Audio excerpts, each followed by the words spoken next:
Hey everybody, Pastor Stephen Anderson here from Faithful Word Baptist Church in Tempe, Arizona, to give you my review of the Rosetta Stone Navajo language learning software.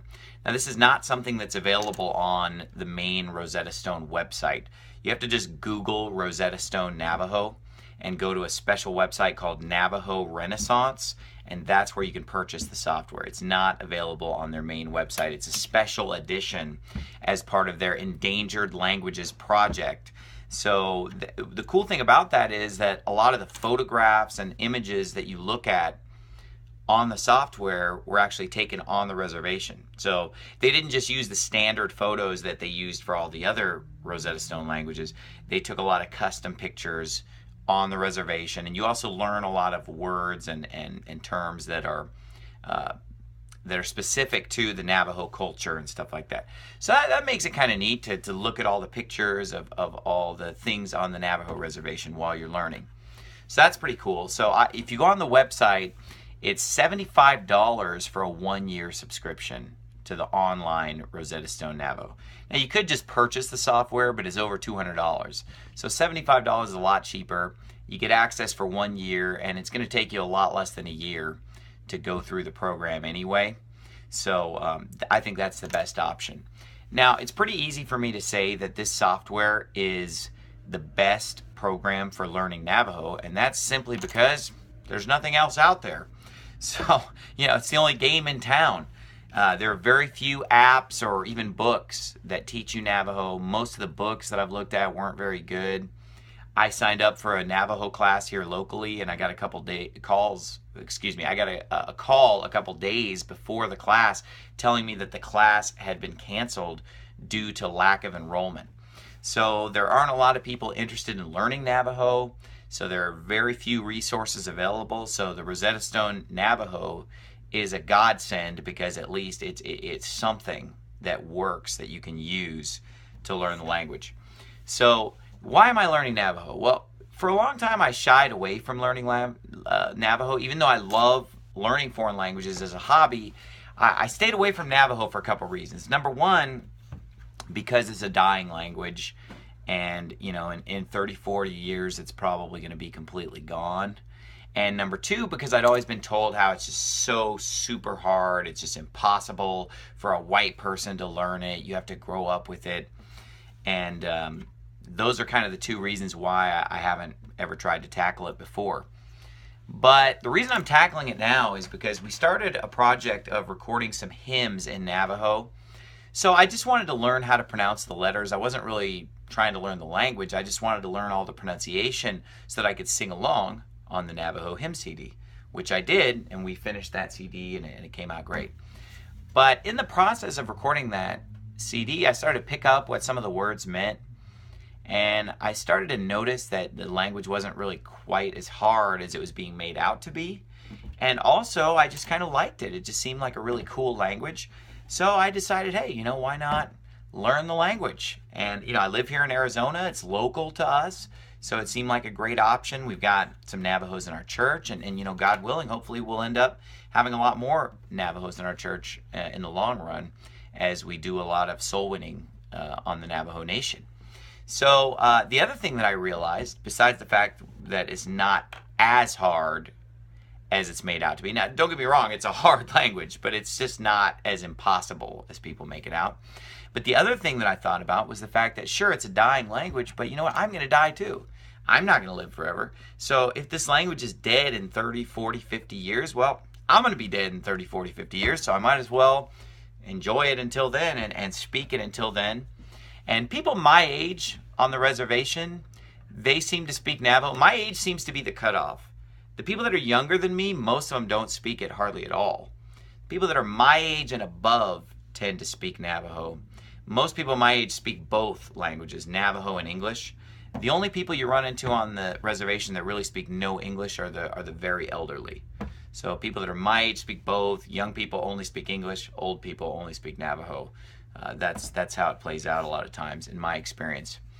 So as far as the software itself, the program works.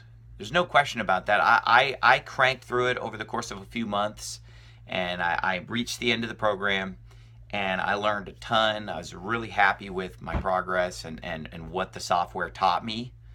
So there's no question that the program is useful. But I will say this, you have to put more work into it than what the advertising would lead you to believe. You know, one of the reasons why I shied away from using any Rosetta Stone products for a long time is because I hated their advertising, because it sounded like such a gimmick.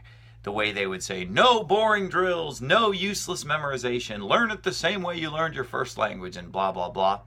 So I didn't buy that, but, you know, I was forced to use it for Navajo because, like I said, it's the only thing out there. Well, once I got into it, I realized it's actually a pretty good software. You actually can learn a lot, but you do have to put in the work, okay? Now, you can't just go through it one time. That's not going to be enough. What I found to be helpful was that every time I completed an activity, if I got the check mark and not the red X, then I moved on to the next activity. Because, you know, if you get like an 89 or 90% or above, then it passes you. And if you get, I think, maybe 87, 88, somewhere like that or below, then you fail, so you get a red X. So as long as I was able to get a check mark, I would keep moving forward. If I got the red X, I would redo it until I got the check mark. So I didn't get too hung up on anything. As long as I was able to get that check mark, even if I didn't understand everything, even if I didn't know what everything meant, I moved forward. I moved on in the course. I think that's what you're designed to do. So I moved through the course, getting the check marks, moving forward, moving forward. But what I found helpful was that once I got a few units into it, then I went back to the beginning and redid everything from the beginning and tried to bring my check marks up to 100%. So bring it from 90 to 100, bring it from 95 to 100, 97 to 100. So I went back over everything a second time and tried to get 100 on everything. Okay. And then I continued to make forward progress. So I would kind of keep going through a first pass, and then I would do a second pass where I tried to get 100, and then eventually I would do a third pass through. So, you know, I found that I had to go through everything at least like 3 times over the long run. Then what I also did was that if there were any words that I didn't know after my third time through, so I'd gone through the activities a third time, and there were certain words that just still weren't quite sinking in, then that's where I would make flashcards. That's where the useless memorization and boring drills came in. So then, you know, on my third time through, if I still wasn't quite grasping something, then I would make flashcards, go through those flashcards in my spare time, and get that material down, okay?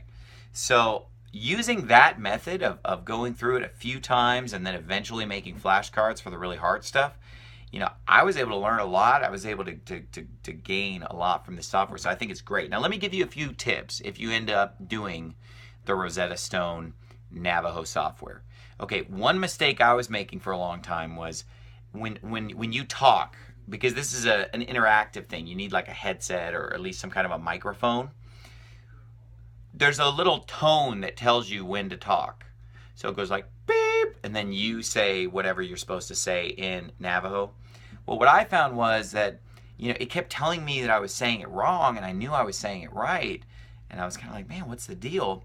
Well, I figured out the mistake I was making is that when it beeps at you, I would just say it immediately. It would just be like beep, and I would just say what I need to say. Well, it turns out it beeps, but then it turns green. And you shouldn't start talking until it turns green. Because if you say it right at the beep, it cuts off the beginning of what you're saying and then it thinks you got it wrong.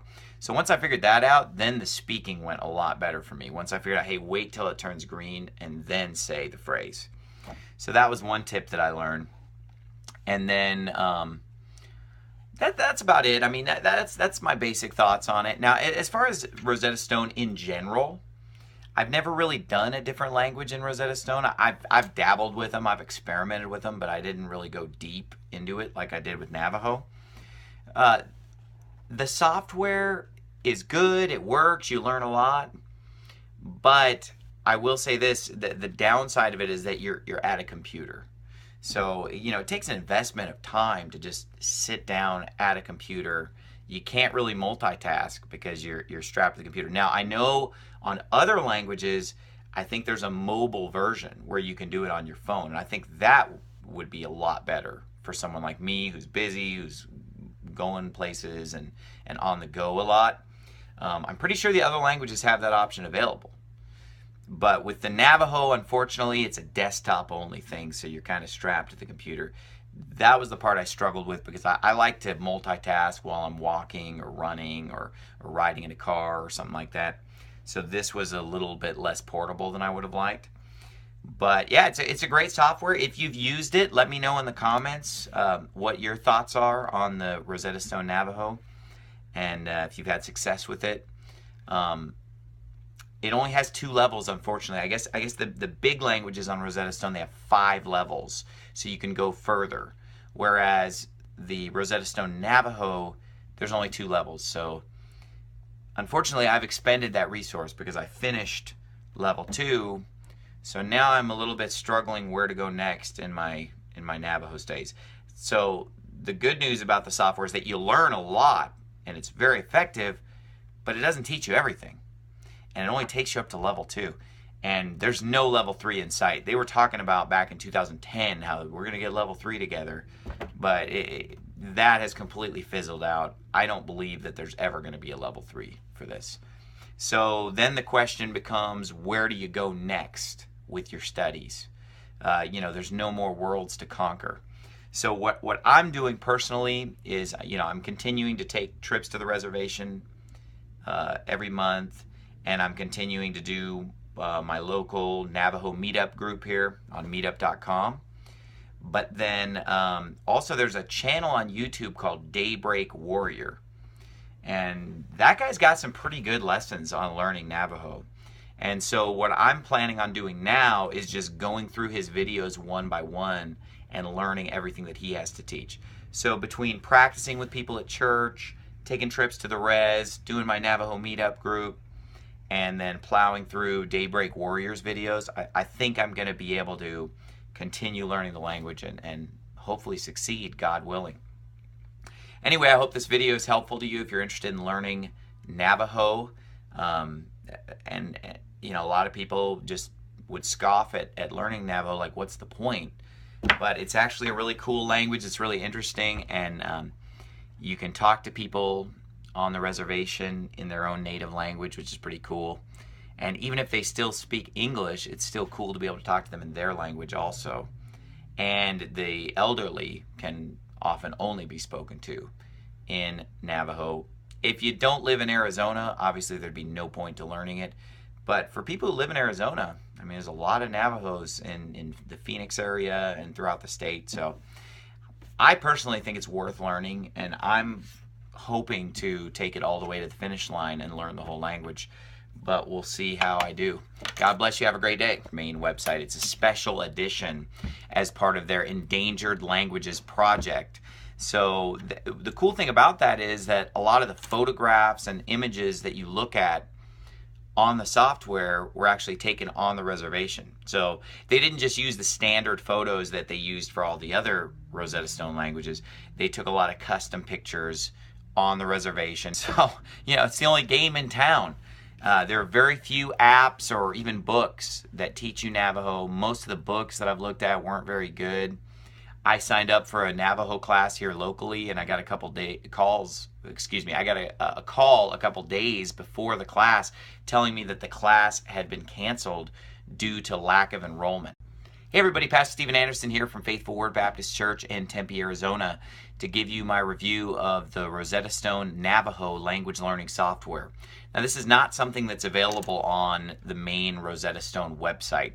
You have to just Google Rosetta Stone Navajo and go to a special website called Navajo Renaissance, and that's where you can purchase the software. It's not available on there. And you also learn a lot of words and terms that are specific to the Navajo culture and stuff like that. So that makes it kind of neat to look at all the pictures of all the things on the Navajo reservation while you're learning. So that's pretty cool. So if you go on the website, it's $75 for a 1-year subscription to the online Rosetta Stone Navajo. Now, you could just purchase the software, but it's over $200. So $75 is a lot cheaper. You get access for 1 year, and it's going to take you a lot less than a year to go through the program anyway. So I think that's the best option. Now, it's pretty easy for me to say that this software is the best program for learning Navajo, and that's simply because there's nothing else out there.